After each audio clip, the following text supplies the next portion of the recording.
Hello बच्चों, चलिए प्रश्न पढ़ते हैं। प्रश्न दिया कि बर्फ एवं जल में से किसमें अधिक हाइड्रोजन आवंटन पाया जाता है, समझाइए। तो सबसे पहले बात करें अगर इस प्रश्न में मुख्य अवधारणा की, तो देखो क्या होगी।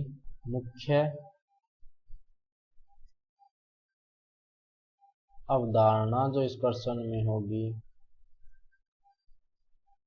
वो होगी जल व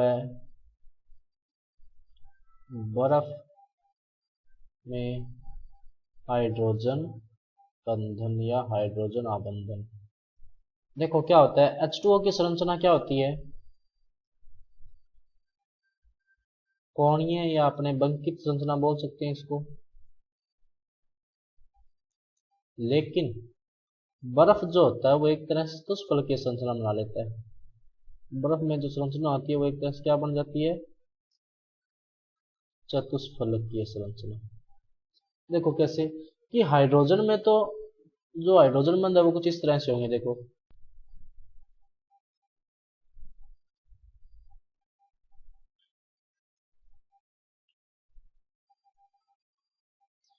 इस तरह से बना लेंगे। लेकिन बर्फ में क्या होता है ना कि जैसे ये ऑक्सीजन हो गया, इसके साथ ये हाइड्रोजन जुड़े होंगे, ये हाइड्रोजन आगे ऑक्सीजन के साथ जुड़े होंगे, और ये इस ऑक्सीजन से दो हाइड्रोजन जुड़े होंगे, और इससे भी आगे हाइड्रोजन बंध से एक ऑक्सीजन जुड़ा होगा, और इस ऑक्सीजन से आगे दो हाइड्रोजन जुड़े होंगे। इससे ऑक्सीजन जुड़ा होगा इस तरह से, इससे आगे क्या जुड़े होंगे, दो हाइड्रोजन। इससे भी आगे हाइड्रोजन बंध से एक ऑक्सीजन, और इससे क्या जुड़े होंगे, दो हाइड्रोजन। ये हाइड्रोजन इससे भी जुड़ा होगा एक तरह से, और ये हाइड्रोजन आगे इस तरह से आगे ऐसे जुड़ते जाएंगे लगातार। तो होता क्या है ना कि जो बर्फ की जो संरचना होती है उसमें, तो देखो बर्फ में हाइड्रोजन बंध अधिक होते हैं। बर्फ में हाइड्रोजन बंध अधिक होते हैं। क्यों अधिक होते हैं? क्योंकि ठोस संरचना होने के कारण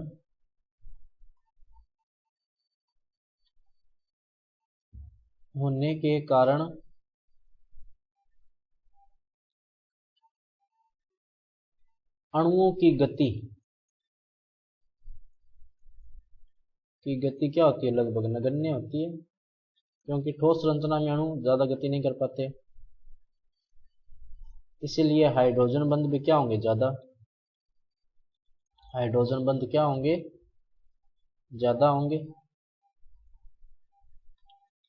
तो जो H2O की जो द्रव अवस्था में जो संरचना होती है वो कोणीय या बंकित होती है, लेकिन बर्फ में जो एक तरह से चतुष्फलकीय संरचना बना लेता है। देखो जैसे देखो ये ऑक्सीजन जो है वो चार हाइड्रोजन परमाणु जुड़ गया, ये वाला ऑक्सीजन आप देखो चार हाइड्रोजन परमाणुओं से जुड़ गया, एक तरह से इसकी चतुष्फलकीय संरचना होगी। इसी तरह आगे बहुत सारे होंगे, तो ये एक तरह से क्या करते हैं, जाल बना लेते हैं, त्रिविम जाल की तरह, जिसमें बहुत सारे हाइड्रोजन बंध बन रहे होते हैं। और यही कारण है कि बर्फ की जो संरचना होती है उसमें हाइड्रोजन बंध अधिक पाए जाते हैं।